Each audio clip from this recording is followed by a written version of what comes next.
हरे राम हरे हरे हरे कृष्ण। किसी भी शास्त्र, मंत्र, श्लोक या आध्यात्मिक वाक्य के अर्थ समझने के अनेक स्तर होते हैं। भारतीय परंपरा में अलग अलग आचार्यों के भिन्न भिन्न वर्गीकरण दिए गए हैं, लेकिन सामान्य रूप में निम्न प्रकार से समझा जा सकता है। शाब्दिक अर्थ, लिटरल मीनिंग, शब्दों का सीधा अर्थ होता है। व्याकरणिक अर्थ, ग्रामेटिकल मीनिंग, धातु, प्रत्यय, विभक्ति और व्याकरण के आधार पर अर्थ है। व्युत्पत्तिगत अर्थ, एटाइमोलॉजिकल मीनिंग, शब्द की उत्पत्ति, धातु का से निकला हुआ अर्थ है। प्रसंगगत अर्थ, कॉन्टेक्चुअल मीनिंग, किसी संदर्भ में कहा जाता है। तात्विक अर्थ, फिलोसॉफिकल मीनिंग, उस कथन का दार्शनिक सिद्धांत क्या है। आध्यात्मिक अर्थ, स्पिरिचुअल मीनिंग, साधक के आंतरिक विकास से संबंधित अर्थ होता है। रहस्यार्थ अर्थ या गूढ़ार्थ अर्थ करते हैं। इसोटेरिक मीनिंग, जो मेरा चैनल का भी नाम है। सामान्य दृष्टि से परे गुरु परंपरा से समझाए जाने वाले का सूक्ष्म अर्थ है। प्रतीकात्मक अर्थ, सिंबॉलिक मीनिंग, शब्दों या पात्रों के प्रतीक के रूप में अर्थ है। योगिक अर्थ, योगिक मीनिंग, चक्र, प्राण, नाड़ी, ध्यान आदि के संदर्भ में जो अर्थ है वह योगिक अर्थ है।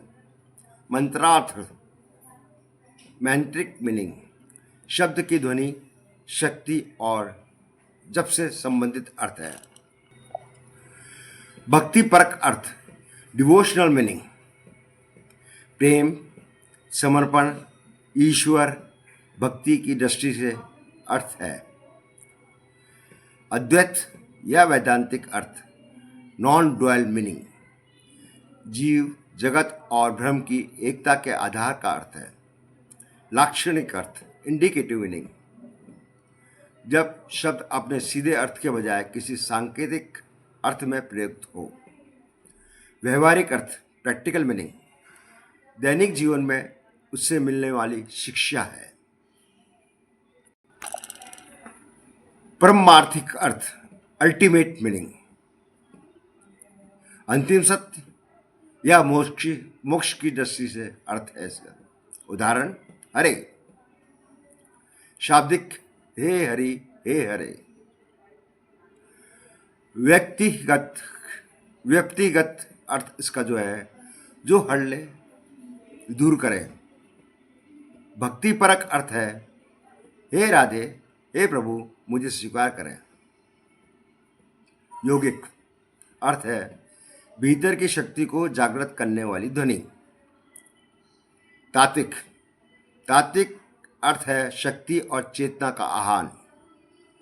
रहस्यार्थ, जीव की परमात्मा से मिलन का सूक्ष्म संकेत है। परमार्थिक अर्थ, अहंकार का लय और ब्रह्म की प्रतिष्ठा है। यदि आप सनातन दर्शन को गहन अध्ययन कर रहे हैं, इस प्रकार 15 प्रकार के ज्ञान का अत्यंत उपयोगी होगा। इन्हीं के आधार पर उपनिषद, गीता, भागवत, तंत्र और योग ग्रंथों की गहराई को समझा सकता है। आशा सब्जेक्ट क्लियर रहेगा।